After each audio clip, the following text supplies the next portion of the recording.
Welcome back to Game Master Monday Live, the podcast where we play a new game in a new system with a new cast every episode. Today, we are continuing our run from last week. We're playing Dungeons & Dragons 5th edition, playing the Festive 3, a module by Janelle Lawson. And to introduce our players again, our players are... I'm Freddie Pow Pow. I'm playing Joseph Gore, the Fire Genasi Valor Bard. Hi, I'm Maz. I'm be playing Mr. Thistle Thimblewhistle, our little bard / cleric. And then we'll go for Taylor, yeah? Yeah. Hi, I'm Taylor. I'm Spiky Taylor. I'll be playing Onyx. And I am Rosalie, Rosie, Rosa, Rose, whichever you prefer. I am playing Aspen in Oath of the Ancients Paladin with Joy, a Yule goat the size of a Clydesdale. And we love Joy. We love Joy here. We love so much Christmas festivities here. I suppose just to kind of recap last stream, if you missed it, we were introduced to the concept of the festive realms. Our heroes got trapped in a realm entirely twisted by, well, sounds like dark holiday shenaniganry. It's hard to exactly describe, but you've got evil candy canes, lots of sharp, spiky bits of ice everywhere, evil carolers, and they killed Krampus, so that was pretty nifty, I would say. Today we are also playing for charity. We are playing for the Palestine Children's Relief Fund, and everybody who donates today will be put into a raffle to get a piece of merch from the Festive 3 promo kit. It is a lovely art print, which you can go ahead and find in that link in the chat at www.redbubble.com. I'm not going to read the rest of that link. It is a lot to read, but I'll be posting that link periodically to show you what you could possibly win if you win this little raffle here today. And all you got to do to enter is donate today to the Palestine Children's Relief Fund. That being said, are you all excited? No? Yeah? Sure? Oh, hell yeah. Okay. For sure. Have you ever known me to not be excited? I don't know. Well, I specifically remember you saying something along the lines of, like, they killed Krampus, they think. Or, like, something like that from the last session. I'm like, what does that mean? What does that mean? Jenny, what the fuck, man? And again, I am your illustrious GM, Jenny, from Game Master Monday. But let's just kind of dive right into things. So, when last we left you, we were in an igloo. Not something you typically see out here in the festive realms, which is to say, this is your first foray into the festive realm, so how are you supposed to know?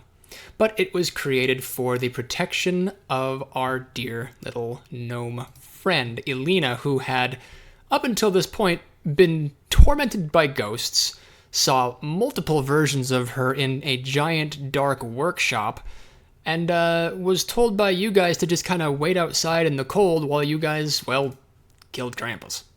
She's been having kind of a hard day. So, But she's good now. She's fine. Maybe. We'll see. So let's go ahead and open up on that igloo. Last, if I recall correctly, you guys were all making hot cocoa. What's the process looking like? Who's making? Who's doing stuff? That is for sure Mr. Thimblewhistle. He will probably have a section in this igloo that just has all decked out shelves, tiered with like different kind of marshmallows, the big marshmallows if you like it, maybe like foam, cold foam, and then the different kinds of cocoa. Some people like dark chocolate, white chocolate. It's all there. You can make whatever you want. So he's behind the little bar and just like making it for everyone. Just asking like, what is everyone's orders for today? And you two, little one, what would you like? And just pulls out all these toppings, everything. For us, it's like different cereals or things like that could be on top. Or cut up strawberries. That sounds really good. Okay, I just really want hot cocoa. I mean, me too. The way that you're describing it, I just want like some dried strawberries and some hot cocoa myself. I think Alina's kind of a basic hot cocoa gal. She's just sort of like, I don't know, just anything warm and chocolatey would be fine. Maybe, and then he will start whipping it up. Yeah. Marshmallows, we have these tiny ones up to, and then he pulls out, he can pull out like something big, probably like the size of a hand or something. Like, oh, do you want a large marshmallow with that? She like nods. She really wants that big marshmallow. She's a gnome, so it's probably like the size of her head, honestly. Yep. Great. I was wondering if it was going to be me or Joseph or someone in this room that was going to eat this, but I'm glad it's you. And then like like a barista, kind of steam milk and get that started. Oh, how surprising! The person who's half goat is using steamed goat milk. Actually, wait, no. Are satyrs half goat? I forget. Yes. Yeah. I'm not crazy. You're crazy. But it's the bottom half, not the top half, so... well, I have terrible news for you about how goat titties work. Anywho, we're not going to unpack all of that. What are the rest of y'all doing? I think Joseph is, like, trying his best not to look jealous of Big Marshmallow. But wait a minute. Why do we only have one big marshmallow? You are a fire genasi. Would you eating the marshmallow automatically toast it? Yeah, that's why it's to so perfection. Yeah, like a s'more. Just like every bite is perfectly toasted, like 360 degrees. It gets toasted. I like the idea of s'mores. Yes. Now I really want s'mores. There was this one stand that had different marshmallows, and Mr. Thimblewhistle could only purchase the one large one. And for the igloo, we have limited inventory space. It was like homemade marshmallow, and they were going to cut it down into bite-sized pieces, but you just knew. You were like, no. Joseph is going to love this shit. Honestly, yeah. Power out of the marshmallows. I think we established like this igloo is the tiny hut that Mr. Thimblewhistle has created for us. Has a little essentially horse stall for Joy, who's probably also munching on some. I imagine Thimblewhistle. I'm forgetting which part is the first name and which part is the last name. That's good. That's great.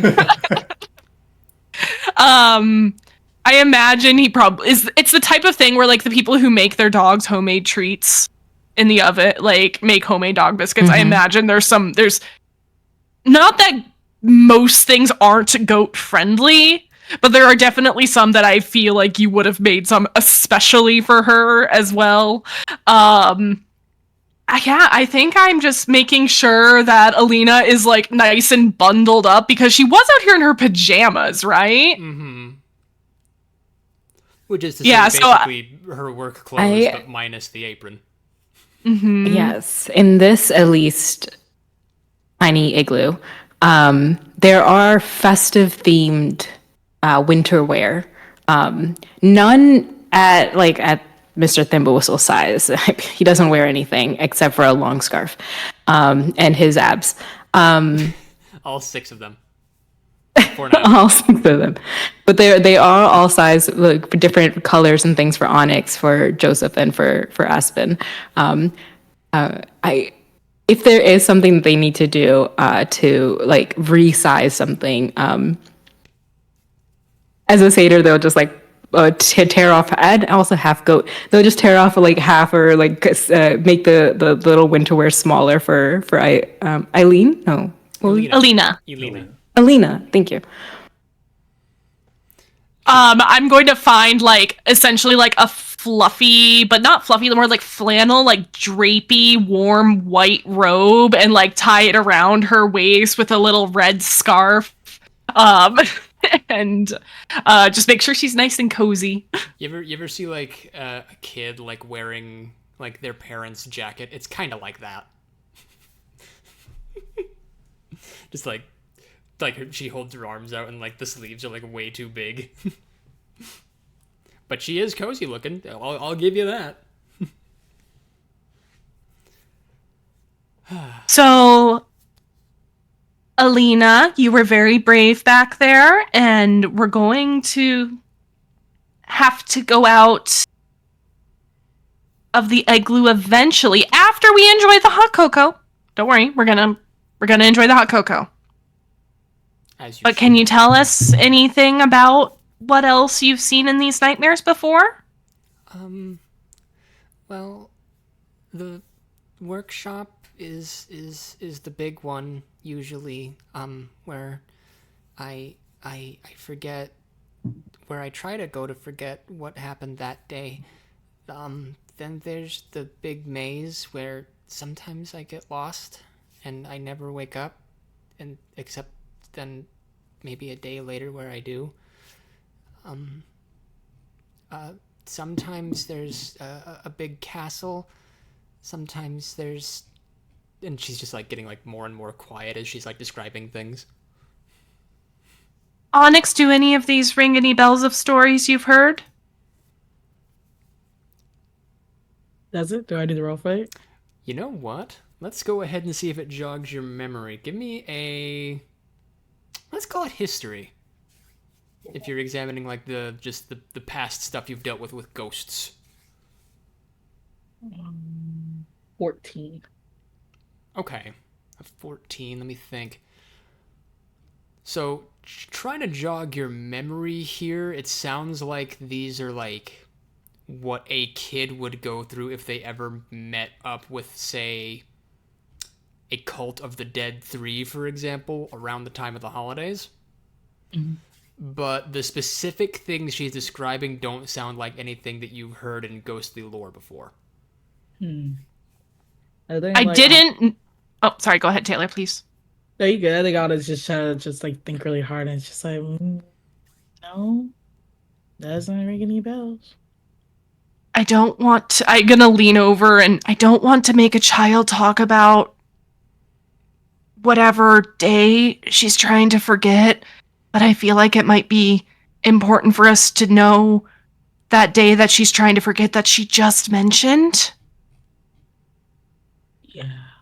What happened to her? Yeah.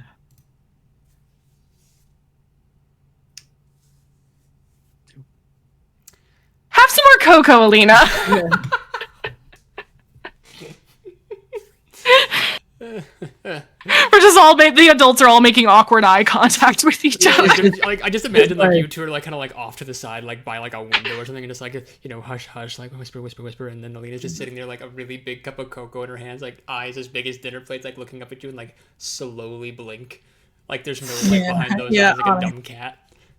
Yeah, Onyx is trying to rack their heads to see if there's any way to help out with that, but she just doesn't know anything about the story. I don't know. You tell me.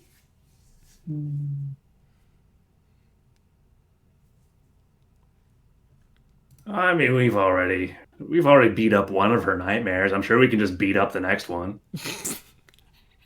I hope there's no. The last one seemed so. What's the word? Corrupted of all the festive spirit. Yes. Mm. But we're still here. So is that what we are going to see again? That poor Lena is going through? Hard to say. I know the answer. Honestly, like, probably worse. Because it's just like my uncles and aunts. They're like very nice, and then it just gets to my uncle the Christmas future. So it kind of gets worse as it goes. Okay. Yeah, you never really talk about that uncle. Are they usually that quiet? Yes. It makes him more mysterious and stuff, and also like he can ignore them if they ask too many questions. He just points.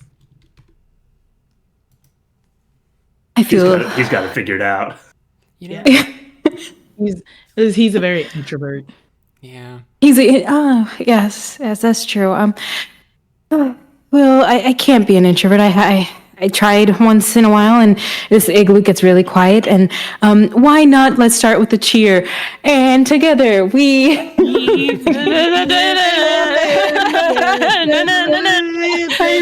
no words. You know, it might love get the scary. festive cheer. It might get scary, but you know, it's what we celebrate is the fact that the light is coming back, and we have to get through that long, long night before it does. Now, Alina, it feels like the scary stuff has been going on at the inn for a little while. You said you were I know you don't want to remember, and I feel really, really, really awful for having to ask this. What are you going to the workshop to try to forget? Well, that's a very interesting turn of phrase for you here. So as you are asking her why she's going to the workshop to forget it, the igloo around you begins to melt. Oh dear. Signifying that your time to rest is coming to an end. Speaking of the workshop itself, you begin to hear the sound of cracking wood. The foundations of the workshop itself begin to swallow up in on each other. The building groans and shudders, its spectral elements merging with rotten wood and spectral ichor. The tainted space crumbles to the ground, leaving behind only the lingering resonance of the harrowing journey within, and the perhaps lingering regret that you may not have figured out everything that you could have. Well, that's probably a good sign, right? It could be if you make it to me. I believe Onyx, even though my precious igloo is melting. Okay, all right. I'll follow you, Onyx. And they would just like crouch behind Onyx and Aspen, just being cover Alina with the long red scarf, so you just see like a bundle of that scarf, like his face over it, and then Alina's like, and at the end also like kind of wrapped up as well. I will lift Alina up onto Joy's back, and make sure that she has an extra blanket around her shoulders. You guys are being so kind to her. I love how wholesome you guys are for this poor girl. Mm-hmm. She deserves it, honestly. She's had a rough life. Yeah. Poor baby. Onyx will lead the way. Ooh. As you lead the way, the once spectral city facade of the Festive Realms slowly begins to transform around you into solid bricks and stones, enclosing you and your party into an ever-shifting labyrinth. You find yourself at the very beginning of the maze, a quaint clearing opening up in this kind of just labyrinthine structure of brick. Within this little peaceful space, a small cloth rabbit hops into view, moving with a tentative and gentle step. Alina almost immediately brightens up on seeing this rabbit. Its little stitched features bear the well-worn patina of time, and its little button eyes emit a small ethereal shimmer in the right light, lending an out-of-place charm to its presence among the backdrop of this terrifying cursed maze. This rabbit curiously sniffs the surrounding air, and each of you individually, as if trying to attune itself to a specific scent. Oh, and who is this? It looks like you're already friends, Alina. Well, the rabbit doesn't really say anything, but Alina gives the rabbit a big hug once it starts to sniff at her, and it hugs her back. I'm debating if I should cast Speak with Animals. That is that is an interesting question. Do it. Alina was about to introduce the rabbit, so continue to introduce the rabbit, please. Fair enough. I didn't mean to interrupt. No, you're fine. This is Mr. Bun Bun. He was the present that my mom gave me when I was really small. And she's a gnome, so she must mean really small.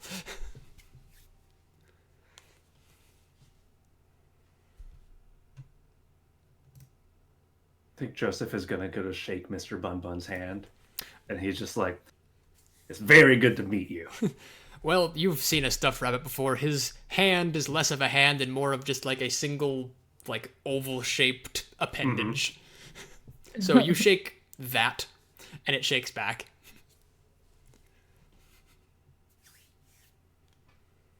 Mr. Thimblewhistle will like do a very low bow and like move his ears as like happy to meet a new friend.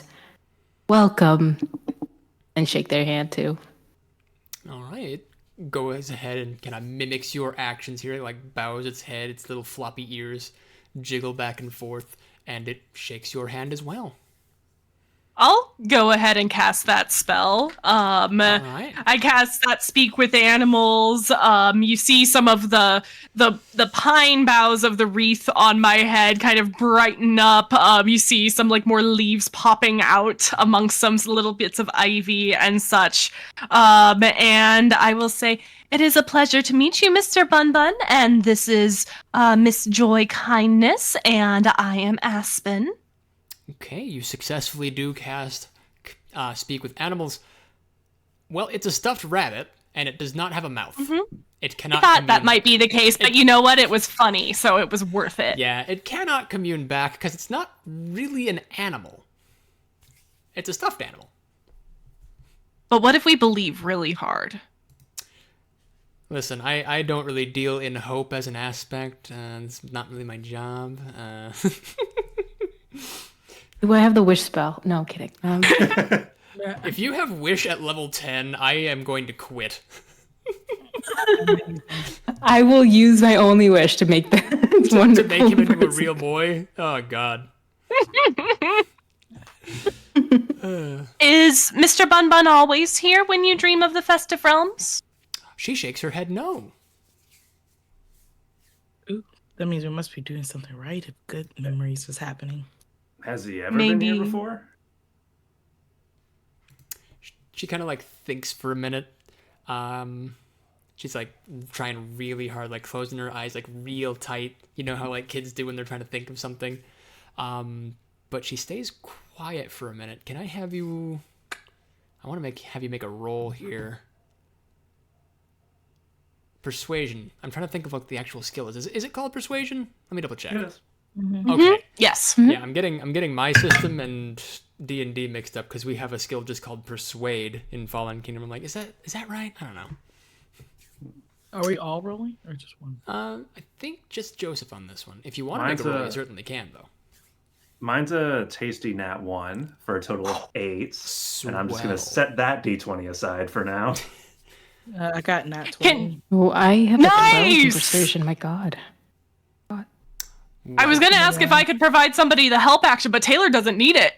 No, Taylor is all the help that she needs. Onyx is able to go ahead and talk with Alina freely here. You go ahead and ask her any one question. She'll answer freely. All right, team. What did we ask? I want to ask the wrong question. Follow your heart. I believe in you. Ask her what her favorite color is. My nat 20. What's your favorite? No, I was kidding. You don't want to be jumped off the bridge of despair, do you?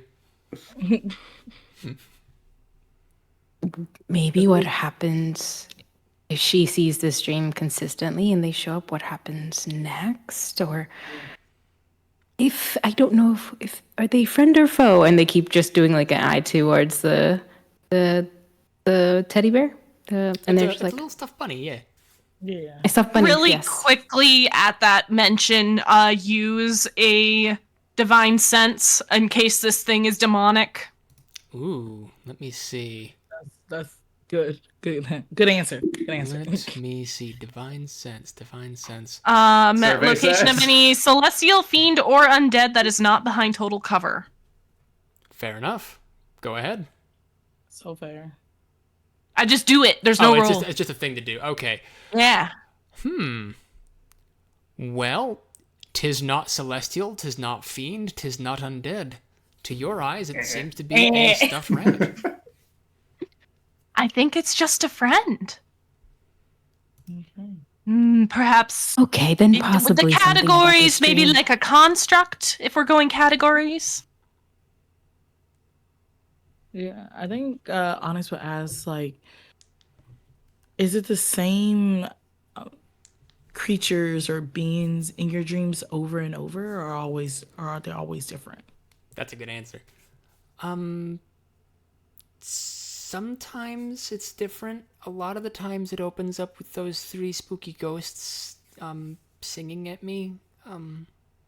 But this is new. This is a little different, and it's working so far, I think, with having you guys here to keep me safe. I have gotten lost in this maze before, but Mr. Bun Bun hasn't been here before. Maybe Mr. Bun Bun knows the way through the maze. Maybe he does. She just kind of gives a little nod, and as if responding to your good vibe, he offers each of you a candy cane. Ooh. Well, if this is different, Alina, then maybe we're doing something good, like Onyx said. So, thank you. And they'll take the candy cane from them. But they have something really quickly. I just have to find it on this long character sheet. Onyx is immediately gonna start licking it into a sharp point. It's Joseph takes his and he snaps the cane part off of it and just puts the other half in his mouth like a cigarette. So it's like that. It's like from that Kids Next Door Christmas special from forever ago. Yeah. Where the Wolverine guy just cracks the candy cane and is just like, I'm smoking this now. That's it. Suddenly smoking a candy cane. I was kind of thinking Sticky Beard, where he has the lollipop in his mouth all the time. But yeah, that's good too. Yeah. I get what you mean. I'll tie the candy cane to one of the ribbons that are going off with my shepherd's crook amongst the bells. Now, I know we just had a long rest, but did you have any damage still taken there, Joseph? I don't believe you did. I think I had healed it back up. Yeah, I believe you healed it back up, but you can still go ahead and roll me 4d4 plus 4 to heal back to full, I guess, as kind of a useless action. Oh, okay. But well, I'll see what I would have healed if I used this later. Yeah, exactly. If it's a really good roll, can we save it for later when I give him mine? Well, we can still say he just has it in his mouth and hasn't used it yet, so he can just hold on to that number. It would have been 13. Would have been 13. Hang on to that 13 for later. That candy cane has not been devoured all the way yet. 13. We're not. Is that what all our candy cane says? Because Onyx is licking theirs right now. You're eating yours right now? Okay, so yeah, you would do the same thing. 4d4 plus 4. 44 plus 4, that's 48. Stop that. Yeah, that's fair. I had to do it once. You silly man.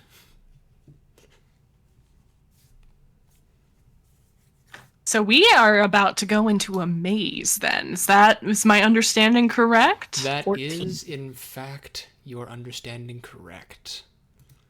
All right. They before they go in and follow, Mr. Thimblewhistle will give Onyx a vigilant blessing. So you have, it'll just be a little touch on your shoulder. It feels very warm and smells of peppermint mocha, hot chocolate. And it will give you advantage on your next initiative roll that you make. Love. I'm sorry, my audio cut out for just half a second. 1 second here. Could I have you repeat that one more time? I'm so sorry. They will give Onyx vigilant blessing, which will give them advantage on the next initiative roll they make. Very cool. Thank you. They're just kind of posting up their hands and just do not like the idea of this maze. So you see them just kind of looking around each corner as they start just what's out there before they cross in, just wondering if things are gonna grab at them. I'll make sure I'll weirdly reach out and as if I'm asking permission for Mr. Bun Bun to lift Mr. Bun Bun up onto the Clydesdale-sized goat with Alina. not to be kind of rude or nothing, but have you ever ridden a motorcycle on the back of it? Have you ever read Bitch and it's just like you just have to hug the person's kind of waist in front of you? That's kind of what he's doing with Alina here. Fantastic. Awesome. Amazing. That's what it's called. I just didn't want to say that. Yeah, For the valid. stuffed bunny. I think it would work better actually to do the horseback riding thing where Alina is actually behind Mr. Bun Bun. Oh, that'd be smart. Like holding the reins. That would be smart. He doesn't have thumbs though. No, I'd say Alina holds the reins and Mr. Bun Bun is like in her in front of her. Oh, like yeah. against her chest. Yeah, that's kind of cute. You know what? We can go with That's that. how cute. usually you'll see like if a grown up is riding a horse with a little kid in front of them. That's cute. I dig that. We can do that. I think Onyx, if they're gonna start walking into the labyrinth, Onyx has an ink sac thing that they use to take notes with, and they're gonna dip their sharp candy cane in it, and then start marking their path as they go down the labyrinth. That's smart. Let's see. Using a candy cane as a quill is so cool, honestly. Love that. Okay, so you are going to start entering the maze here briefly. Can I have all of you, including Alina and Mr. Bun Bun, roll a d6? And I'm going to go ahead and roll for her. Does Joy have to roll a d6? I'm going to go ahead and lump her together with Alina and Mr. Bun Bun. Okay, cool.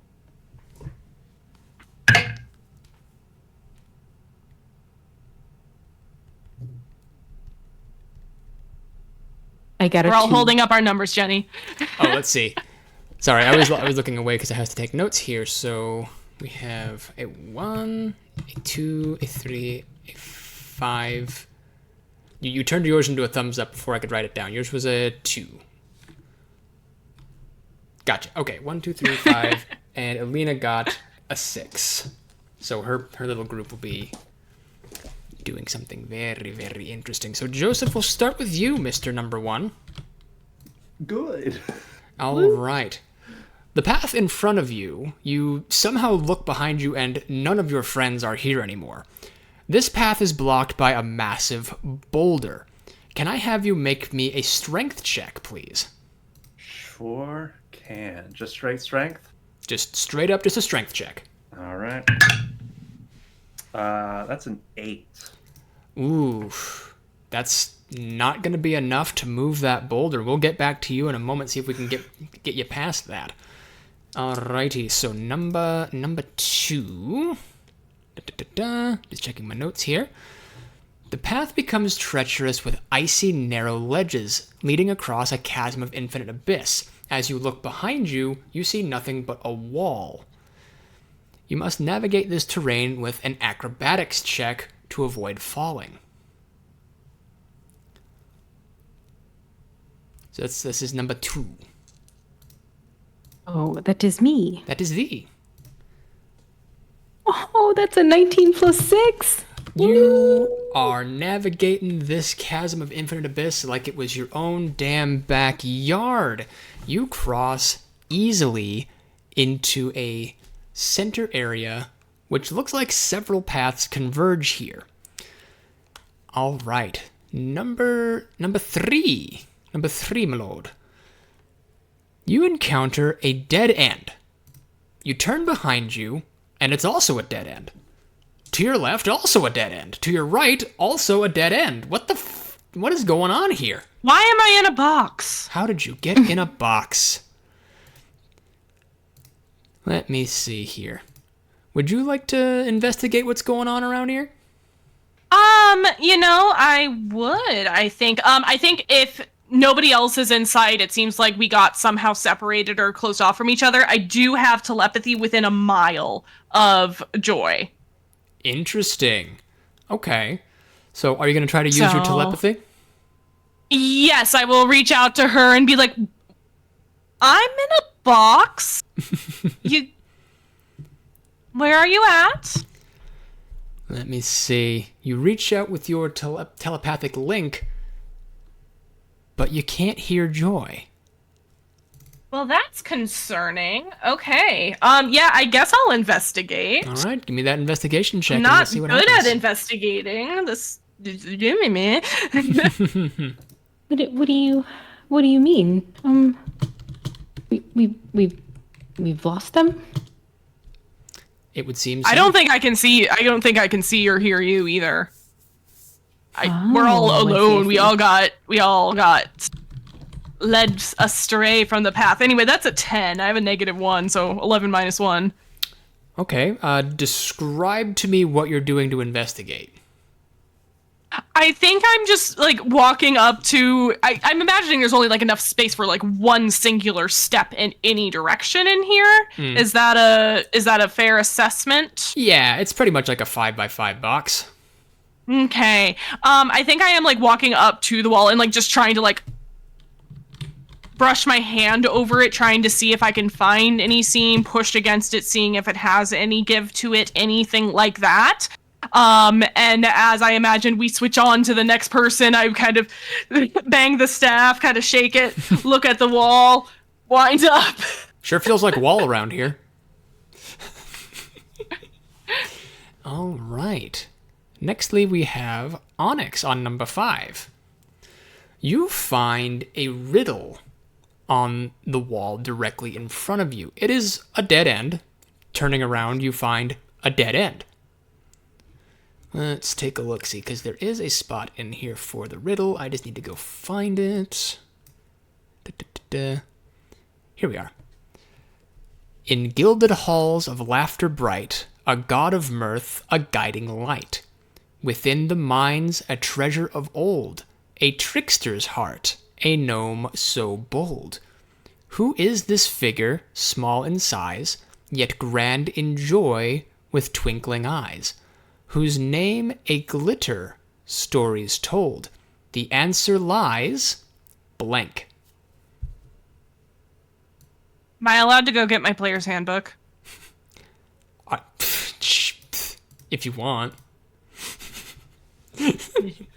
But this isn't your riddle either. Is there a way that you could post a riddle so I can read it? That is a great question, because it's in a PDF. Let me see. I can copy paste it. Huzzah. Yay. I'm like, I know the now- guy, I just can't think of the name, and also it's not my riddle. It is also not your riddle. The Discord might go invisible for just a second here, so we might see no faces while I post this. Sorry, everybody. Yeah.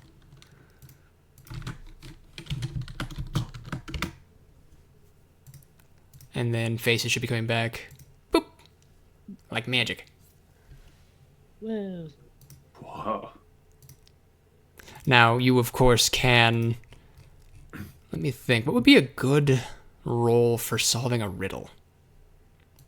I don't know. It doesn't give me a check that you can make here. It just says, present the players with the riddle.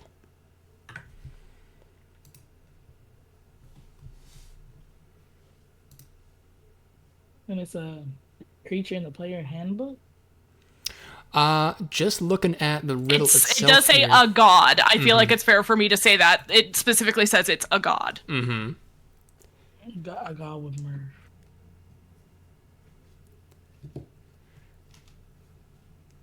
As I feel like Honest will at least tell the rest of the group the riddle. If we all want to work together. That's the thing, though. You're alone in this little chunk of the maze. Oh. Yeah, we all blinked and suddenly were separated. Don't you just love shitty magical labyrinths?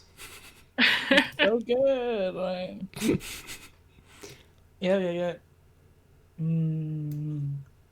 Oh no, my characters. Y'all need to come back to me. Y'all can. I'm gonna think on this. Okay, we're gonna give you a brief pause here, which gives us some time to have you think, and also gives us some time to have Joy, our dear friend Alina, and Mr. Bun Bun walking through their chunk of the maze. Kind of like zoom the camera out on each of you four, and around her, the walls of her maze are constricting, creating a tight passage. She'll need to make a dexterity saving throw to avoid taking any damage as the walls start to squeeze in. So let me go ahead and make that for all three of them. And wouldn't you believe it, I got an 18 on that one. Whew. Her dex save is +1, so if that matters. It may. But in this case, it was a DC 15 to avoid that, so she's fine regardless. Awesome. So she ends up in the little circular clearing here with Thistle. And so far, it's just Thistle and Elena, Joy, and Mr. Bun Bun. Elena, Mr. Timblewhistle. goodness. I was about to fly into the air. Glad I didn't have to do any of that steps of night. So, goodness. Come here, get close. Oh, Joy, you precious angel. Oh, and they'll kind of like put their entire face and body into the fluff of Joy and just be like, this is how I decompress. Okay. One moment, Eileen. Just one moment. I'll be right with you. And just we'll hug Joy until they feel She better. smells like fresh snow in a meadow. This is exactly what I needed. I missed you. And she would just kind of like slowly give you a hug back and be like, I missed you too. Where's everybody else? I think they will be here shortly. We're just a little redirected, right? Right. Maybe we could go looking for them, do you think? We should do that. Let's see. All right. Let's go ahead and have you, we're going to both have you assume that you're together here, roll for another d6. If you roll a 2 again, you just don't end up in that part of the maze, and I'll have you roll again.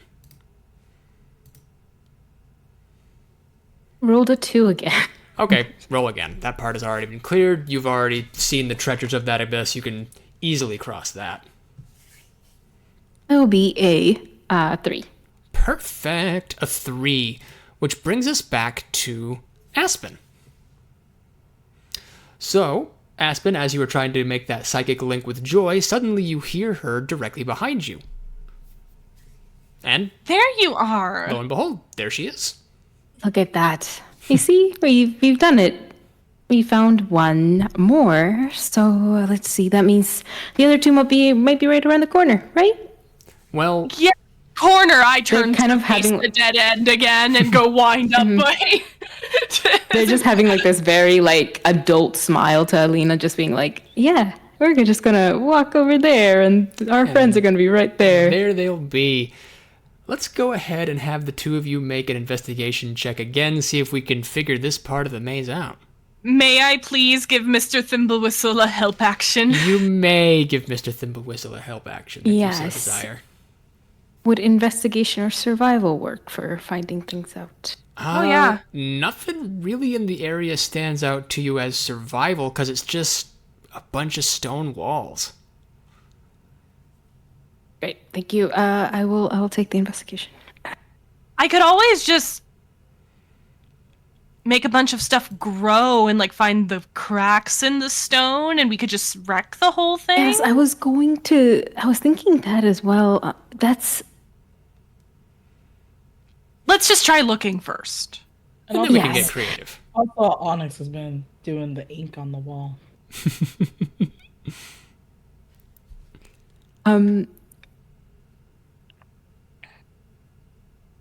I can give myself flying speed equal to my walking speed. Would that help in any way in this investigation? Well, you're already doing the help action, but Let me I find wanted to out. know. Let me find out for you. That is a swell Is there a question. ceiling? That's the question. Is there a Yes, ceiling? yes.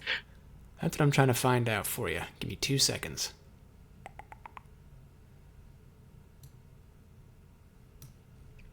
I think I'm gonna play a Twilight Cleric next. I don't... They rule, dude.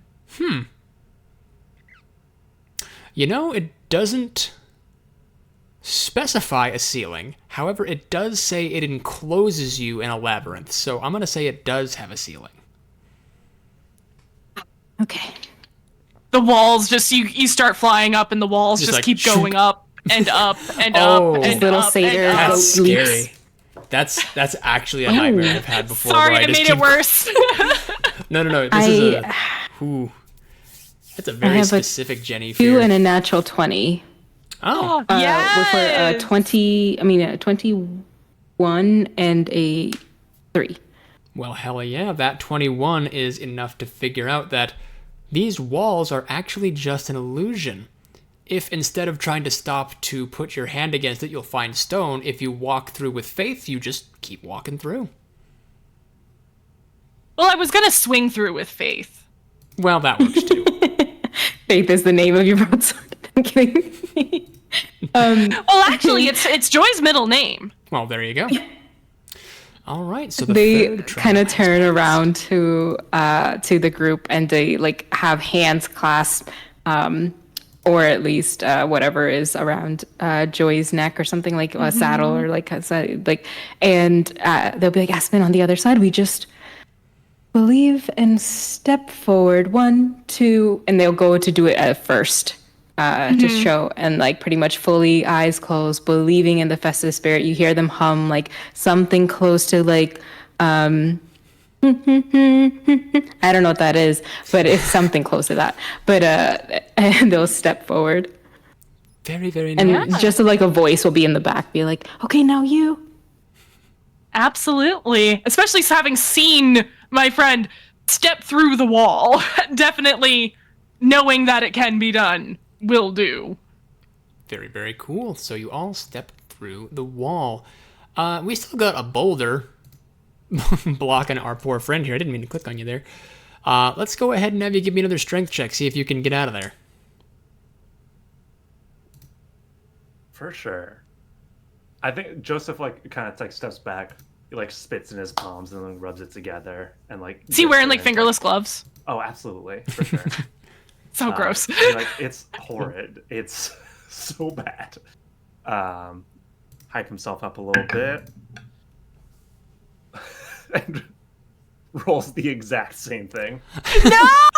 Actually, wait, no, I'm so sorry. No, he rolls a little bit higher. It's an 11 now.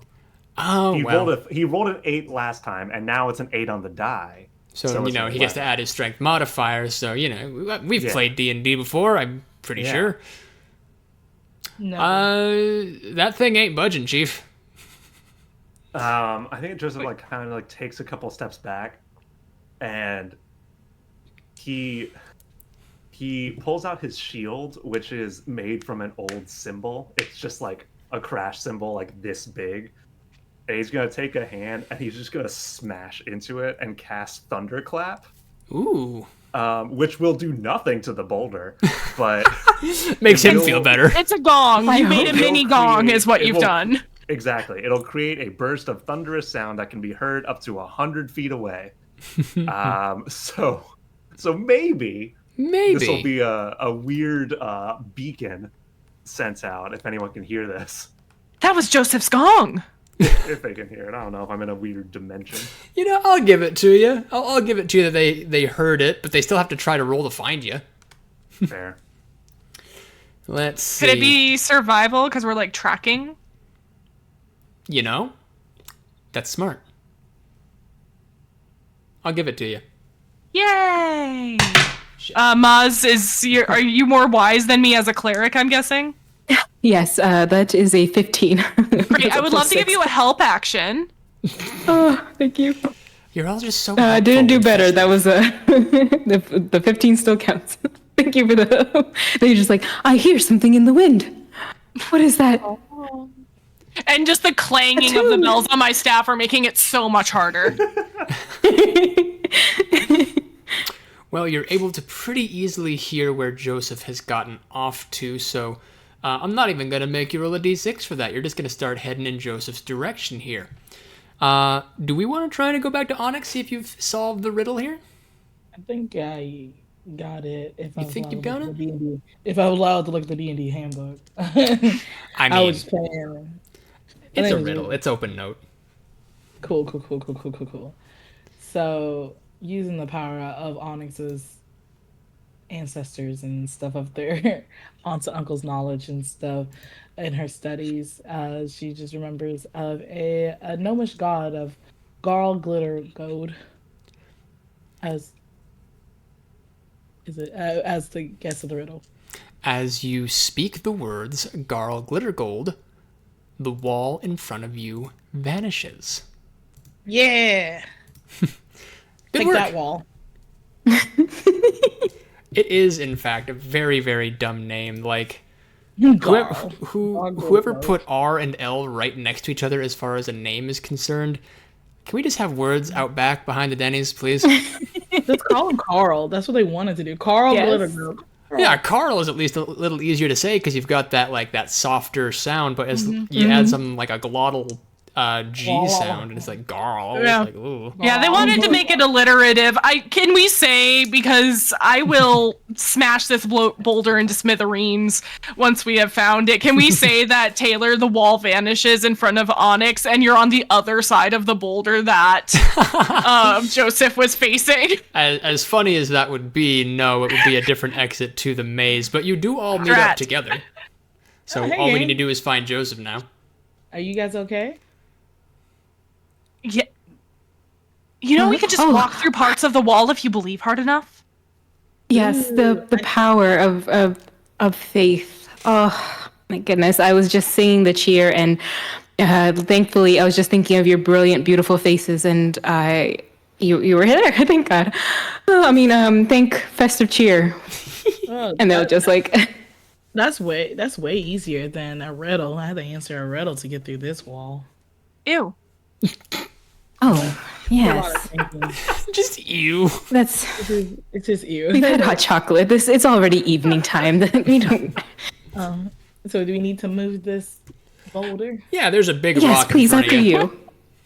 Yeah, Joseph,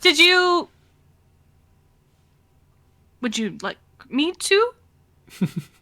Oh, are they on my Yeah, side of the boulder? they're on the Oh. other side of the boulder to you. Like, you're on one side, they're on the other. You can still talk, though. Oh, okay. Yeah, there's like a foot space like between the Yeah. the round edge and the wall. Yeah, I think Joseph's like, if you want, like I was just resting a little bit. I was gonna get around to it, but if you're all, moving a boulder is pretty fun. I was looking forward to it. But as my holiday gift to you, if you want to do some boulder pushing, Can I polymorph into a big old beast to pick up the boulder and move it? I know, I was just like, let me try, and I just rolled a nat 20 to move the boulder. I do think- like the idea of Onyx just, like, sitting on the sidelines being like, well, none of these guys are going to be cool enough to lift a boulder. Time to turn into a fucking huge ass. Oh, she did it. Oh, okay. Just slowly transforming, like, I just never full mind. shoulder slam into it, and you just hear the clang of like my armor resounding off of it. It's like one of them Pokemon, like, strength mazes, like, slowly getting out of the way. one square at a time, just. And I think on the other side, Joseph is just like sitting on a rock. It's like, yeah, I would have done that too. Yeah, it just didn't feel like it, you know? And No, that it's was just, those Wait, did we establish how tall is Joseph? Probably like 5'9" feels right for this guy. Average guy height. average guy? Excellent. I did specifically say in the first episode that Aspen is like 6'2", 6'4", or somewhere in Yeah. there, she's depending my on her height. shoes. Okay. So No, there's like an angle when he looks. Like he's looking up.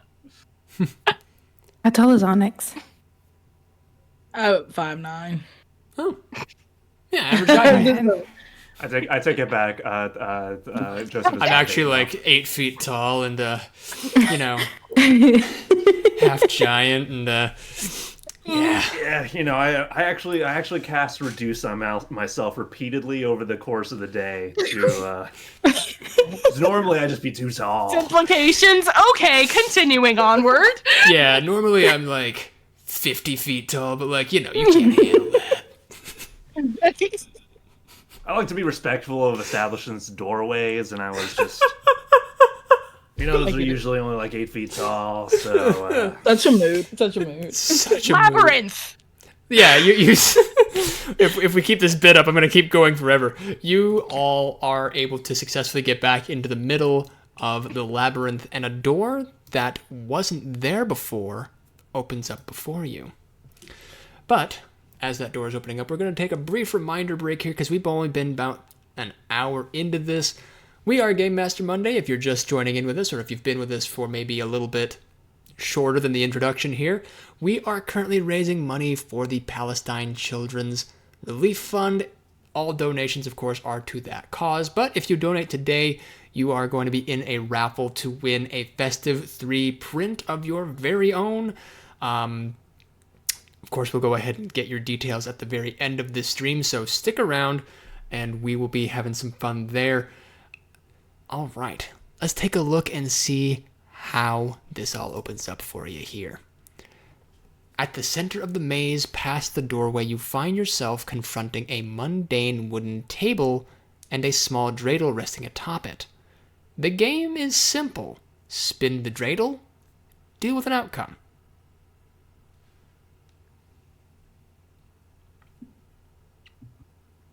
And I get the feeling we have to do it to proceed. There are no other entrances or exits in this room. I am the performer. Well, aside from you, Joseph, of course, and they will like take their pan flute and just be like, it's just a simple little ditty. But when they do it, it's very like they're going. If you want me to do a performance check, please let me know. But it's very skilled and talented. They're trying to be humble, and they'll go up and be like, okay. You know what? And just because I think it's funny, can I have you give me the performance check anyway? Yeah. That's a 3 + 12. Well, you're kind of That's still a nervous. 15. That's still a 15. Like, you're kind of nervous, but like, It's cool. Yeah. you still perform aptly. They do their little performance, and they're jumping from like hoof to hoof, and they'll spin the dreidel in the center to move on. All right. Can I have you roll me 1d4, please?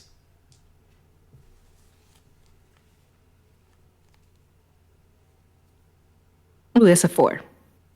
Ooh, a 4. As the 4 is rolled, it is replaced with Mirkul's symbol, which is a backwards E, otherwise known in American English as a 3. I love the idea of rolling a 4 and it turns into a 3. What happens next is a golden-toothed grin and 2 gemstone eyes appear in the room alongside you. You are all given the benefits of the Bless spell and witness a small vision. All of you see a tear between the material plane and another plane, jittering and unstable. The rupture sends out a wave of energy which dematerializes a group of cultists. However, you see Alina in this vision, and she is shielded by a spectral golden hand before she succumbs to unconsciousness in a lonely cupboard. A faint energy envelops Alina's form amidst the settling dust, and then the vision vanishes. For me, Maz, one more time, because You want me to read that out one more time for you? One more time. Alrighty. You see a tear between the material plane and another plane, jittering and unstable. The rupture sends out a wave of energy which dematerializes a group of cultists. You see Alina being shielded by a spectral golden hand before she succumbs to unconsciousness in a lonely cupboard. A faint energy envelops Alina's form amidst the settling dust before the vision ends. Y'all, is Alina blessed by Gold beard guy? Sorry, I always want to call him. Glitter gold. Carl. It's a hard Carl? name. Carl? Carl. Carl, Carl Mr. Glitters. Thimblewhistle will kind of like look at them and just be like, for a second, they're thinking, is this actually Alina? Or are they actually trapped somewhere for a moment?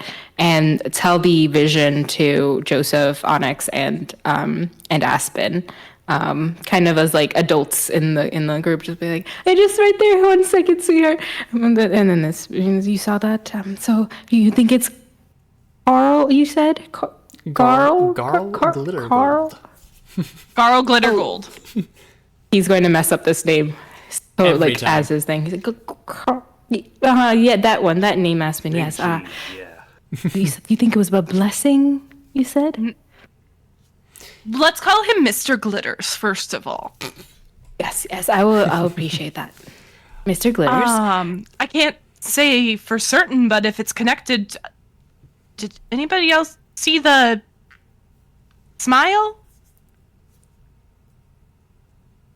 Yes, I thought that was just a good cheer, but now I feel like it's No, not. I feel like it was good cheer. Oh, I mean, I feel like I'm blessed. I feel like I'm under the benefits of something that would be called like a blessing. I love meta Well, commentary this in Dungeons and Dragons. Can I just say it's funny? Yeah, I'm feeling pretty good too. okay. If you two feel good about this, then I will I think trust that that. actually happened to Alina. I think you saw a memory. Oh, that is different. I thought it would be something that is present, but if it is a memory, She said she was hiding somewhere to try to forget something. in a cupboard, possibly. A child would go to a little cupboard. I try to find small little spaces too when I'm scared. Oh, well, that's a good thought there, Aspen. And they'll kind of like note that down, or look to Onyx and be like, get that candy cane out and write that down because that's brilliant. That's brilliant. All right. So, do we look for clues then? Then towards that place, or where do we go next? Looking around the Did room, anything nothing else has changed. change in the room? Okay, there you go. Beat me to it. Sometimes we have the same thought, but sometimes I have more I information. said it at the same time. I was like, Yeah, just Yep, recapping. perfect. You look around, the only thing that has changed is that the number 4 has been replaced with the number 3 on the dreidel. But I think nothing else has changed. we might need to spin it 3 more times. Maybe. is it counting down? One for each of us. I'll go next, I guess. Okay, go ahead and roll me a After you. d4 then. I was already holding it to remind myself that I'm blessed. 2. A 2. The 2 on the dreidel changes to the number 3. Inside this room, it begins to snow. And not just a gentle winter's night. No, it feels like a howling blizzard. Snow begins to pile up in this room and begins to take shape.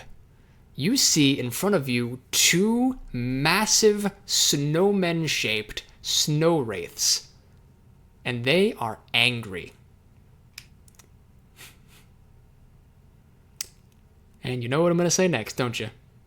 Do you want to smite Yes. a snowman? Do you want to give a hug? Roll for hug? Yeah, roll for hugs, and Onyx has advantage on hugs. Oh my god, you guys are just so optimistic about this. I'm going to have you guys roll for initiative to fight a snowman. Yeah.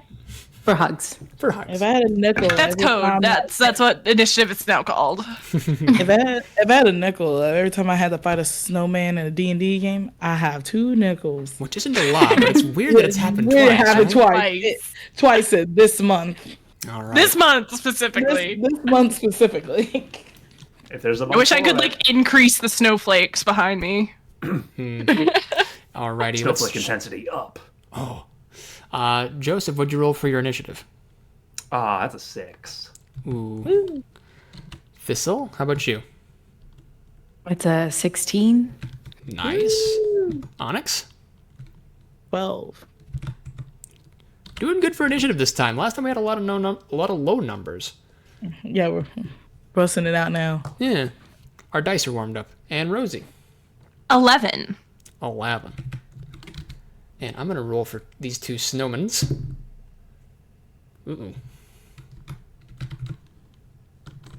And then... Okay. So, the snowmen, at least one of them, has the jump on you. It is going to go ahead and go first, and it does get to decide randomly who it attacks. We're just going to go ahead and, for consistency's sake, say that Joy is going to get our dear friend out of the area. I was about to say, she's face stepping out of there. Every single long rest, I am burning that ability to get this child to safety. Mm-hmm. And to safety she do get.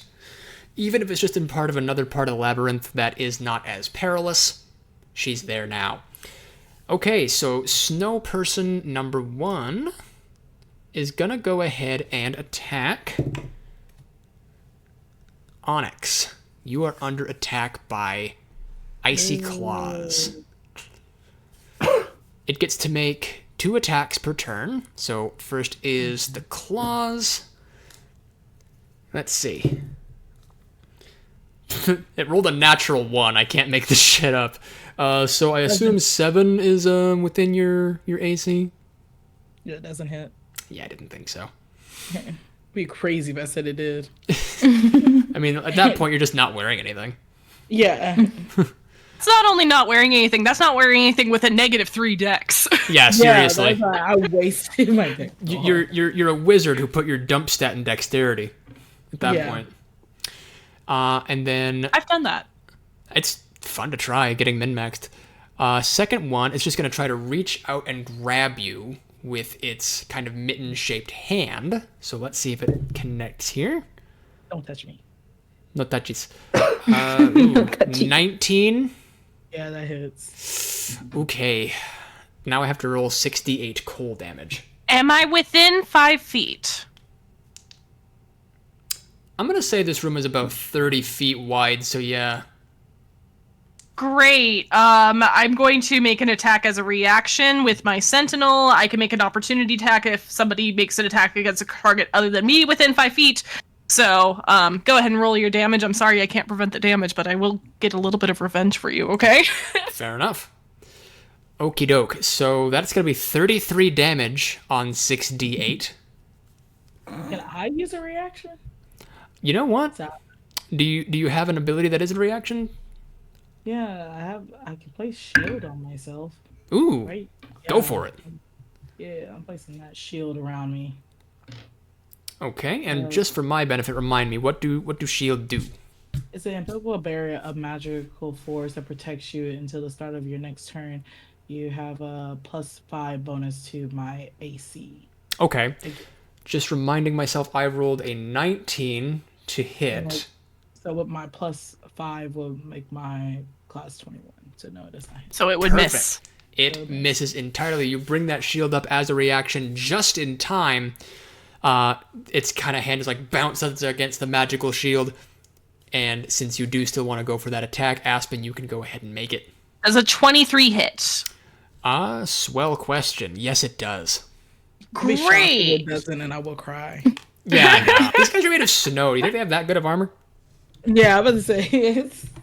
I'm gonna hold off on the smites for the time being. That's gonna be a 7 + 4 for 11 slashing damage. Okay. So 11 slashing damage.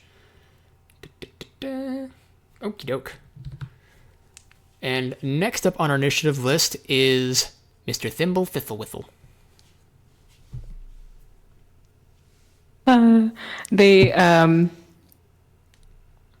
Let's see.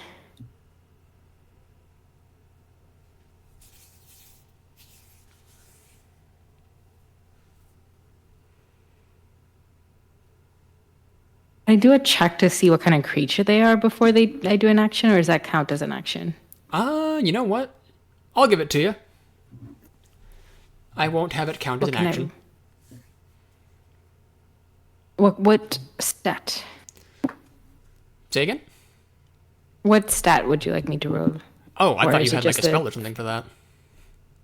Oh no. I have a detect evil or good.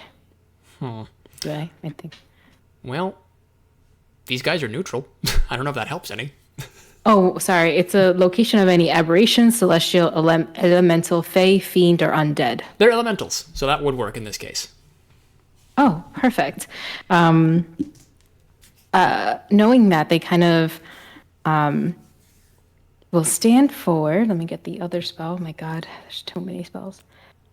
And we'll cast a 10-foot radius, 20-foot tall cylinder magic circle in between them and the snowman, and choosing elementals. They cannot willingly enter the cylinder by non-magical means, and if they try to use any kind of teleportation or interplanar travel, they have to first succeed a charisma saving throw. They have disadvantage on attack rolls against targets within the cylinder, and targets within the cylinder can't be possessed or gain the charmed or frightened condition from the creature. So they will like kind of usher into the circle as like, get in here.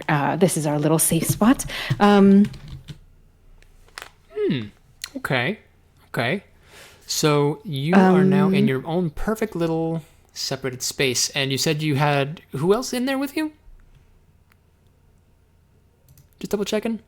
If we're all close in, then everybody else is who's in here will, right? We're within like 10 feet, right? So if you guys are all within 5 feet, then we're in the circle. Okay. So here's what we're going to do for that then, because we know that both Onyx and Aspen are within range of the first guy. I'm going to go ahead and say that you are able to get you and Joseph within the range of your protection, but those two, if you want to include them, you would also include the snowman that they're in combat with.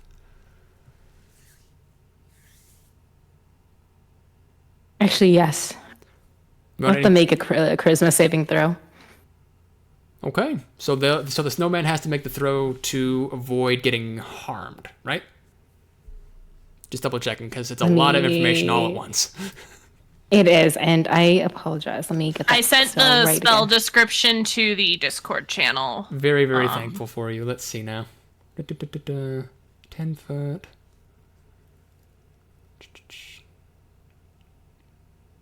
Oh no! It's if it wants to try to enter the cylinder.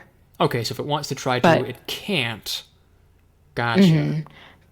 But it will have disadvantage on attack rolls against targets. Okay.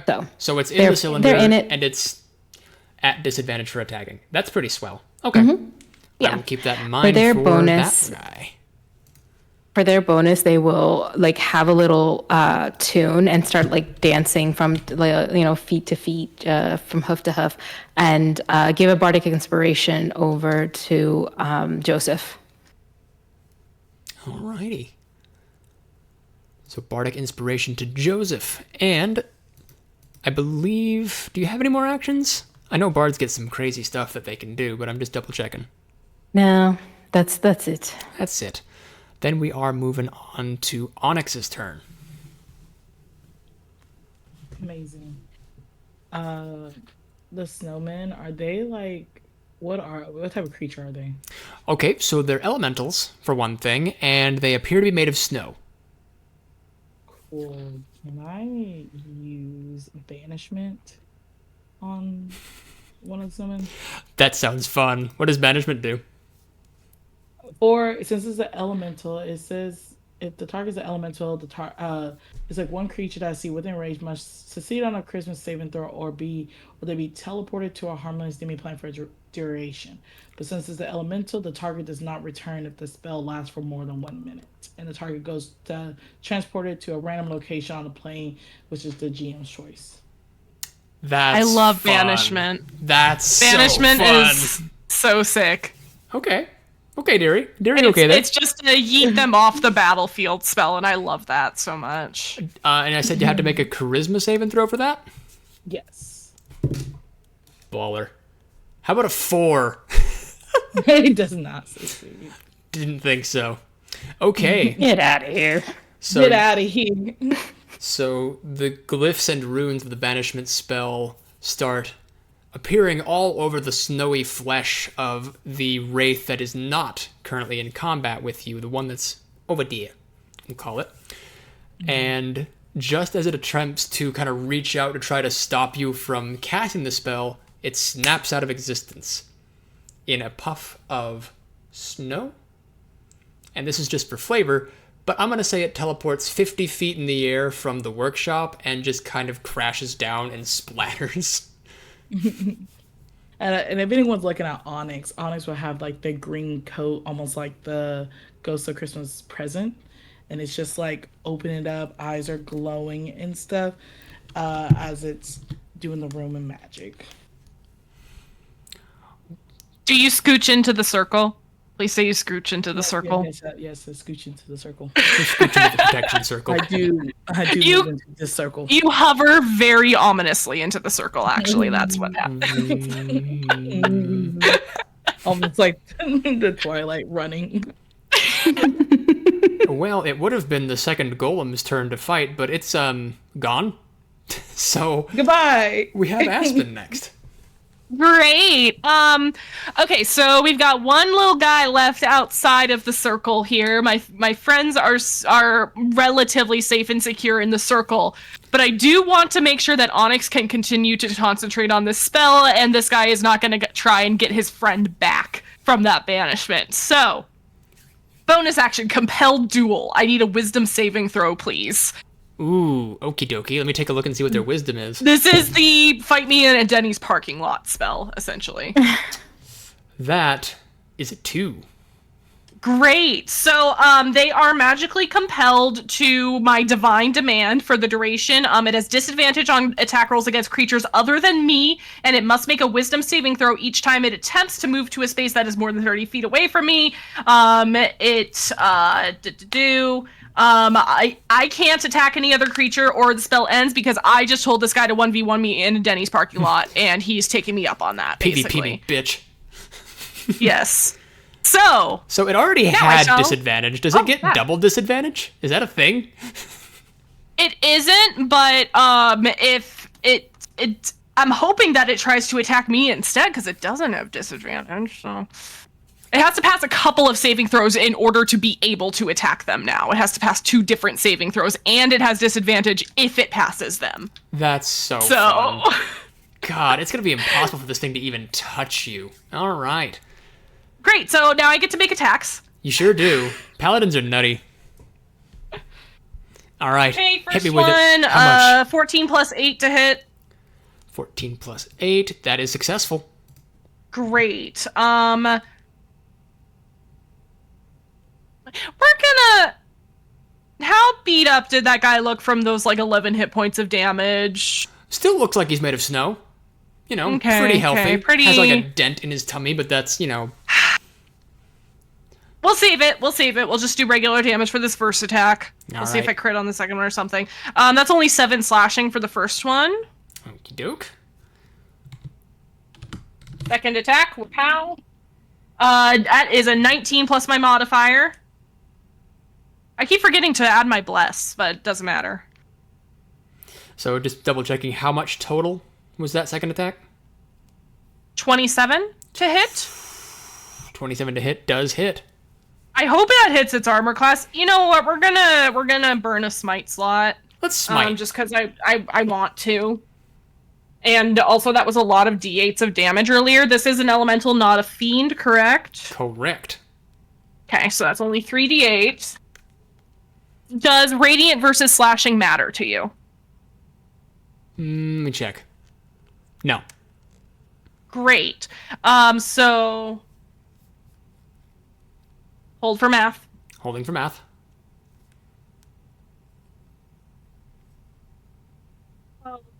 17, 21 damage total between the two. So just checking. So that's this second attack plus your smite is 21, yes? Yes. Okie dokie. Perfect. All I needed to know there. Thank you very, very much for schmacking that snowman. Which brings us to Joseph's turn. Hell yeah. I think Joseph, just kind of runs up behind you, and he just takes out his guitar, and he's just gonna just start like scoring this fight basically.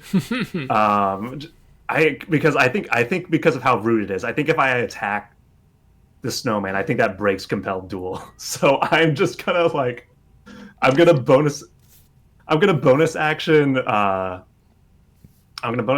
bardic inspiration on you, just because of how just cause. And I think it's just gonna be like making eye contact with the snowman from the back, and it's just gonna like keep playing. And I'm just gonna give you the help action on your next attack because I think it's funny. That's pretty freaking swell. Well, that brings us to the top of the Lovely. queue. That does bring us Your bardic is a D10, right? Yes, and Okay, you can add it to. Oh, what's the extra stuff you can add it to? And AC as well, right? Yeah, you can add it to weapon damage and AC. Yeah. Cool. Very cool. That brings us to Snowman's turn again. Just recapping here, its buddy has been banished to another plane of existence. I don't think it has emotions because it's a being made of snow, but it is 1v1ing you in the Denny's parking lot that you've summoned. But, just to kind of list off its problems here, it already had disadvantage because of Thistle's little cylindrical aura of protection here. So now to attempt to attack you, it's going to need to go ahead and get disadvantage a second time. So we're going to see what happens when it tries to get you. It's going for me because it does not have disadvantage against me. Oh. I'm not. I'm trying to lure all attacks away from them because I want Onyx to be able to maintain concentration on this banishment. So I am outside of the circle. Confirm or deny, you're outside of the circle. Okay. But if they are in the circle still, they still get disadvantage on their. Right, because that's how we kind of determined it earlier. Is like you put them in the big circle of power here. So even if you are inside or outside of it, it still gets disadvantage against you, even with the Got compelled it. duel. Okay, cool. I'll take. So So who is it attacking? I think is the better question here. well, it's compelled to attack you, Aspen. Great. Okay. So let's see. Of the two, a 13 is worse. 13 does not hit. My AC is 18. Well, it does still get multi-attack, so even though its icy claws fail, let's see if it hits the second time. Well, a 10. If we know a 13 doesn't work, a 10 surely doesn't, so it's attempting to attack you with its chilling touch, but nah. You're just too cool, you're too strong, you kind of swat its arm away as it tries to touch you. I think the aura of light from my candle wreath just melts it a little bit for flavor, not for damage. We do love a little bit of flavor around here. Let's see, that brings us to Thistle next. Wonderful. They're gonna do a guiding bolt. Remind me what Guiding Bolt is? It's a bolt of light hurled towards a creature, and I will have to make a spell attack against the target, and it will take radiant damage. And the next attack roll made against it before the end of my next turn has advantage. So I don't know who's after me, but After you would be Onyx. there we go. So let's see. Alrighty. And just making sure it has to beat my armor class for this to work. Is that right? Gotcha.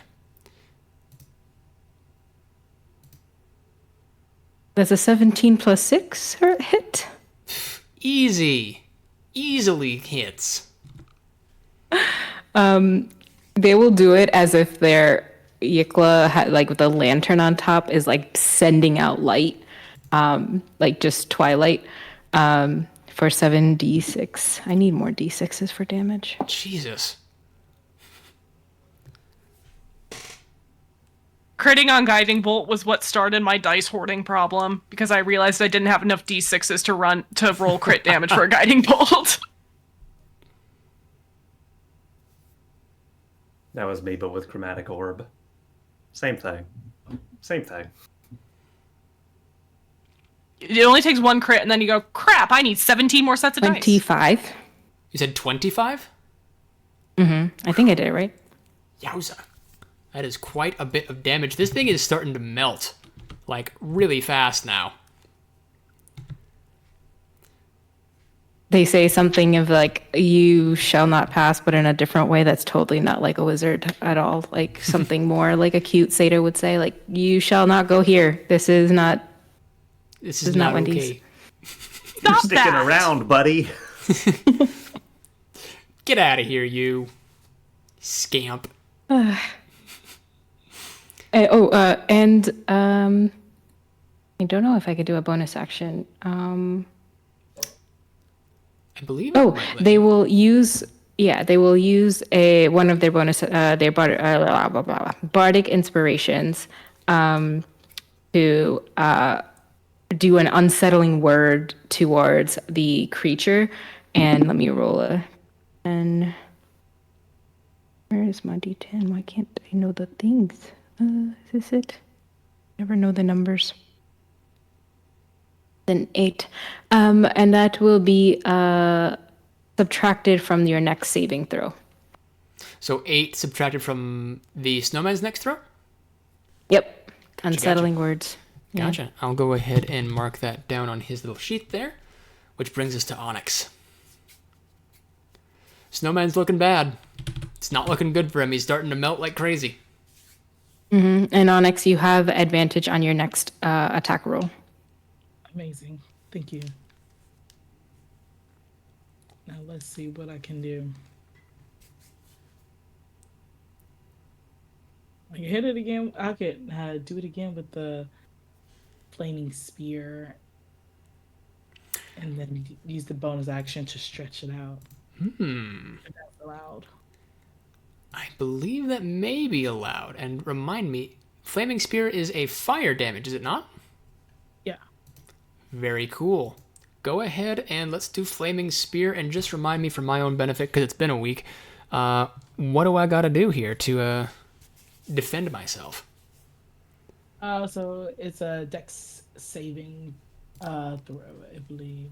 Dex saving So throw. So I'll make the spear into unoccupied space by me bonus action and to stretch it up to 30 feet to try to put it under. So I want to be extraordinarily specific about this because this is just tickling me. So I rolled exactly an 8. So it removes 8 from its saving throw because of what Thistle had just done. But it also has +4 to its dexterity, so that just brings it to exactly a 4. Which, either way, it's not dodging this shit. Get burned. Get burnt, idiot. And Get burned. I don't know if you knew this, but snow people don't like fire all that much. Yeah, it's kind of crazy. It is vulnerable to fire. Yeah. That is correct. And I cast it as a level 4. Yeah, level 4. So that's 14 damage. You said how much? 14. And that's after doubling it with vulnerability, or just making sure? Oh no, that's not after. Let me double that 14. So 14 to a 28 damage. Holy shit. Get burned. Get burned. Is that what idiot. Onyx does? Get burned. The Use the spear. candle. Use Somebody the... clip that, please. The spear pierces the chest of the snow ogre as it's trying to just like claw at it. It's just starting to melt more and more quickly here. It's on its last legs. It's trying to reach out and try to, defend itself. But Aspen, you can get one last attack in. Get it. I assumed it was going to be dead. Okay. Almost. Yes. It's basically a puddle with a face and an arm. So I have advantage from Joseph giving me the help action, and we have advantage from the guiding bolt. Could we say that means I get advantage on both attacks, You or know just what? on the first one? I'll give it to you. I don't think you're gonna need him, but I'll give it to you. Pow! The one of those d20s just fell on the floor. So 1 sec. Let's try that again. Number 2. Okay, so that is not a crit, but it is a dirty 20. We take dirty 20s. Awesome. My compelled duel ended, but I get the feeling that I'm not gonna need to spend a super high level spell slot on this or anything, so I'm just gonna roll regular damage for the first one. Fair enough. 3 + 4 for 7 slashing damage. You're kidding. And then no, that's the number I rolled. 3 + 4, 7. Can I just? Yeah. It has 1 health left. So go ahead. Okay, so here's what happens. Aspen swings her shepherd's crook through the flaming sphere that Onyx has cast here. It's a concentration spell, I believe, so it just stays there after you cast it, even after that attack happens.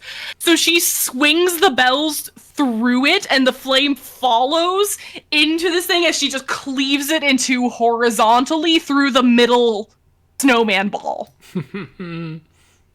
All right. I'm going to say that does just the one last damage you need to get past here. Because, come on, it's 1 damage. The snow golems fade into nothingness, melt into water, and drain out into the gutter. But... You could say that the golem is Snowmore. Yeah, I guess I fucking could say that, couldn't I? Fucking bastard. I was invited. Yes, you were. And we love you. But I'm starting to regret maybe loving you. Well, the room, however, is still the same. The dreidel demands to be spun.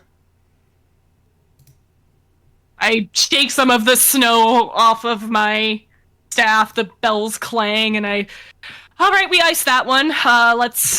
Who's next? Sorry, Jenny. I want to spin it. I want to spin it. Give it a spin. He scampers over. Give a D4 for me, please. All right. That's a 1.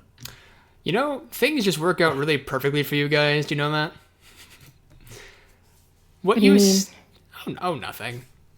You'll see Perfect what I would mean be in a hot minute. cocoa for 3 nights. Oh. The 1 on the dreidel turns into a 3. Called it. You see, underneath the dreidel appears a sketch of a girl embraced lovingly by her parents. All of you regain any hit points lost during that encounter, which I don't think anyone really did. Oh. And you get to watch Elena the day before her tragedy moment, where she gets to announce that one of her best friends gave her a little present for the holidays, a tiny little dreidel. And they're just so proud of her, and they pick her up and give her all the love in the world. And the memory fades to nothing. A door with the number 3 opens directly in front of you. You exit the labyrinth successfully. Way to go! You've passed all the trials the labyrinth had to throw at you with flying colors, might I add. And before you stands a massive red citadel. Around you, the blizzard is intensifying, swirling around the imposing structure that looms ahead. A once distant silhouette now becomes more defined, revealing a nightmarish blend of holiday festivity and eerie distortion. Towering spires adorned with twisted decorations and ornaments strut up into the stormy sky like cutting daggers, their jagged edges casting ominous shadows in the pale light. But before you can enter, you see a familiar goat, a familiar rabbit, and a familiar girl standing before you.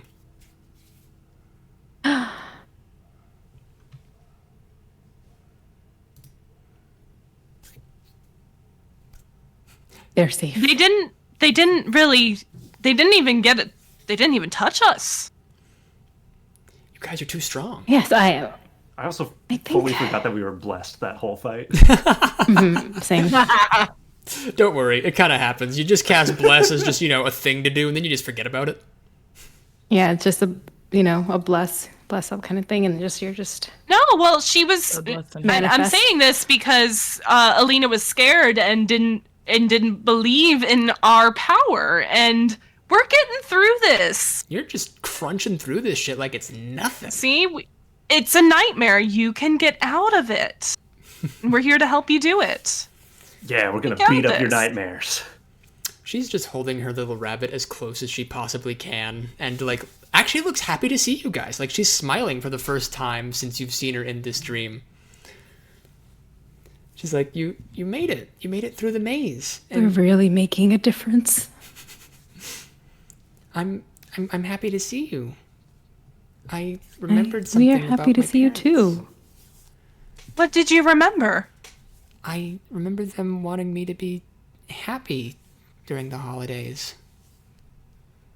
And that was the last thing I remember of them. Well, you said that you're happy to see us, and it's during the holidays. She just like nods, just grinning. Like you can see she's missing a tooth. Like she must have lost it at some point before this. So, we got through the labyrinth. Mm-hmm. We took care of the guy who was in charge of the workshop. Mm-hmm. We also took care of some random snowmen. If the snowmen bullied you, they won't anymore. Okay. Well, that's good. I'm glad. What was the last thing? And she just kind of points at the big castle, like right behind them. Mm-hmm. Sometimes I get taken into a big tower in there, and then I just sit and I get tortured until I wake up. What? Well, that's not gonna happen again. That is not happening. That's not happening at all. Hey, here at Game Master Monday, we do not condone the torture of children. We're not going to show any of that. Just putting that out there. She's safe with joy. Abso-fucking-lutely. Keep kids safe and they'll make cool shit. That's the real moral of the story here. They just wrap Joy up in like more of their scarf and like yes, and they like put their hands over theirs. No, that it's not happening on our watch. Not this squad, not this group, not with our cheer.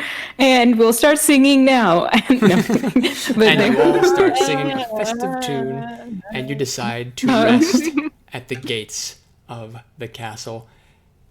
And we'll figure out what's going on with that castle next week. I'll be honest with you, there was supposed to be a big boss at the end of this, but it was also an elemental, and I'm just like, you know what? They're probably just going to banish that one too. Yeah. yeah, Onyx is just like no. I have one more a spell slot left. That's I could've done that fabulous. again. We're going to go ahead and have all of your characters take a short rest here. It's going to be a short one specifically. Last time we gave you a long one, now it's short. Things are going to get tough last around here. The next time. That's why I was saving my spites, you fool. You fool. Okay, this time, before I forget, because I forgot during the long rest last time, is that during this, Joseph is just doing another little, it's a little kind of like jazzy, like Christmas rendition, but it's still like heavy gain, like electric guitar, but it's just like kind of a little jazzy number. And we're going to hit a little bolstering performance. So everybody is just going to get, I believe it's 15 temp HP, just to top everyone off. This is not a feature I'm familiar with. This rules. This is okay. I think this is, oh wait, no, How many, Tim? 15. this is 15. 15. Wow. This is from That's the great. Inspiring Leader feat. Ah. Hell yeah. Joseph gives. Just so you know, I have been listening to Christmas EDM this whole time. Oh, hell yeah. Bruh. I've been listening to Pentatonics. I've got the sound of my own thoughts, and I'm hoping for the best. I have too much That ADHD Christmas to be cheer. alone with my own thoughts, so we need some Christmas cheer up in here. I'm also listening to the sound of Jenny's thoughts. Hey, It's the Spotify playlist. you get that out of there. No, my bad. I leave the jam. Alrighty. The jam. Well, I want to thank you all, of course, for watching and listening along, and I want to thank our players for another rousing festive performance through the Festive 3 today. Let's go ahead and give some promotion options here. Freddie, where can we find more of you? Yeah, you can find me at Freddy Pow Pow. I thought more about my outro after Rosie last week. There you go. You can find me on pretty much every social media at Freddy Pow Pow. You can find my website, frederickpowers.com. I'm a voice actor, content creator, and a guy who likes dice. Other stuff that you can hear me in at the moment, the audio drama Error 313 just wrapped up. We've got 8 very bingeable 20-minute episodes on wherever you find your podcasts. And you can also hear me on The Silent Secrets, a Monster Hearts audio podcast, actual play thing. We just finished up our 2nd season, so it's two big-ass arcs that you can just work your way through.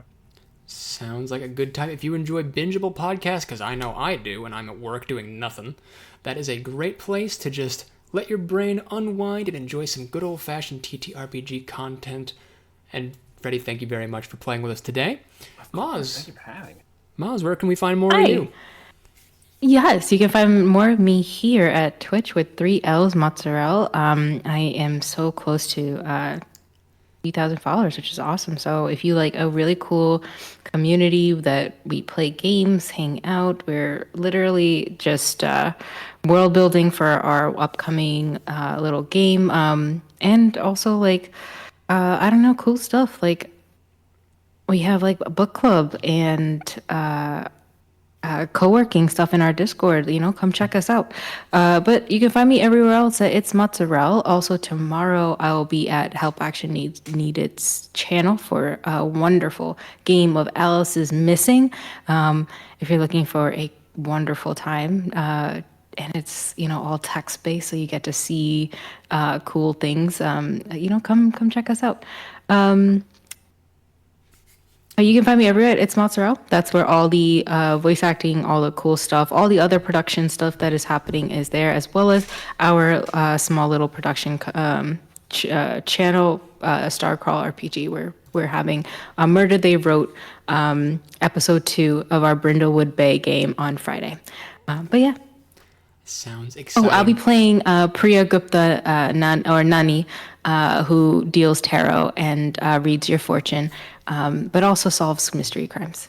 Definitely want to help you get to that milestone, and I definitely want to figure out what mystery is going to get solved for those crimes. So thank you very, very much, Maz, for being on the show today.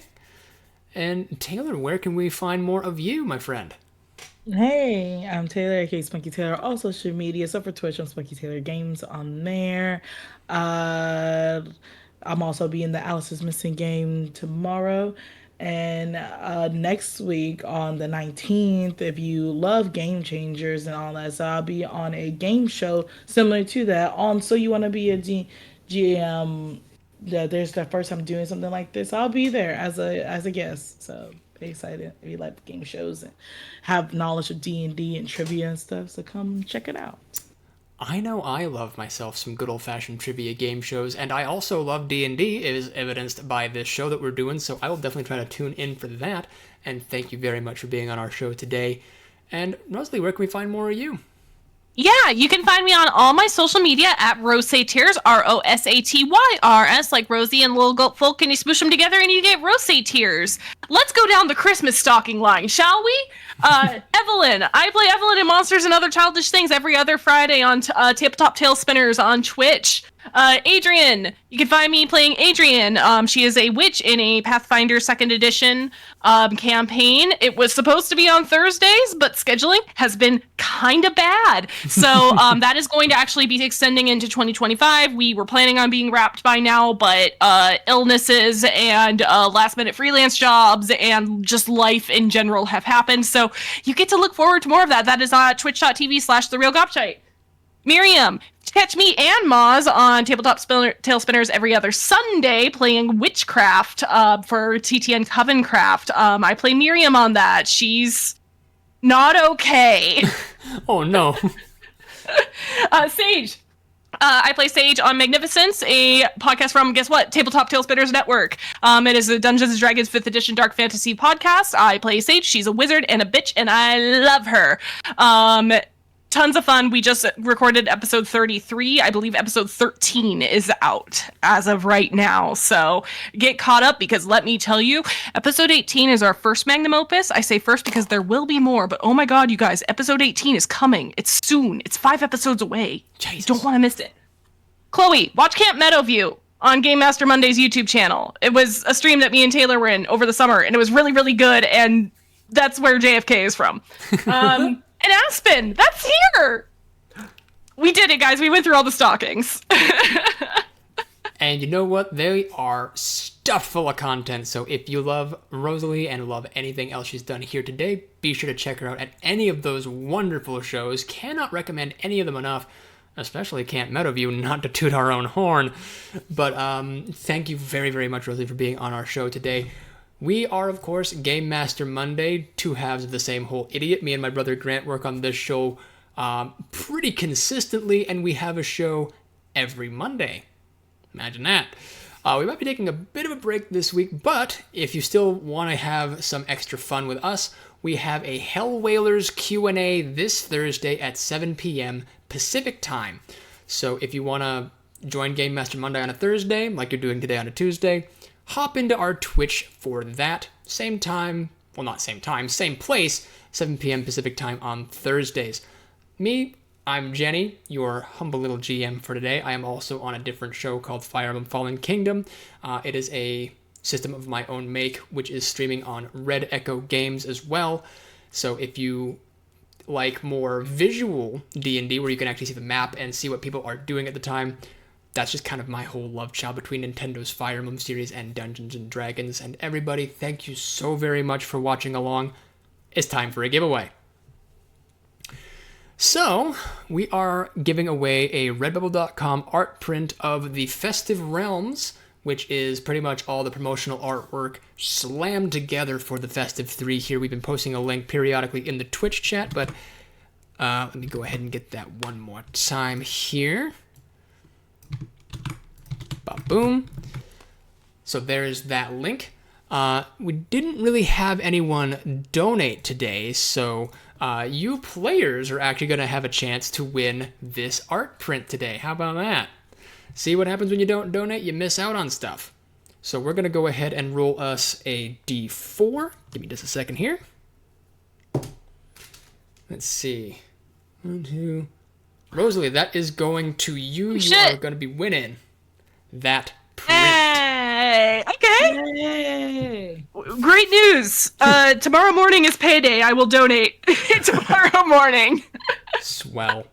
Really? I was literally sitting here going, "Oh, I wish I could have sent something." So yeah, that works out. Well, that works out pretty well there. So, hey, next week when we have this whole Festive 3 again, you may get a chance to win some prizes if you donate to the Palestine Children's Relief Fund. We're going to be giving away some more stuff next week as well, so be sure to join in. And Rosalie, just send me your shipping information via Discord. You have my info already. All right. It's almost like we're friends or something. I don't know. Weird. Jeez, it's bizarre. Ugh, this human emotion called friendship. But, as always, thank you very much for watching, and we'll see you guys here next week. Bye-bye.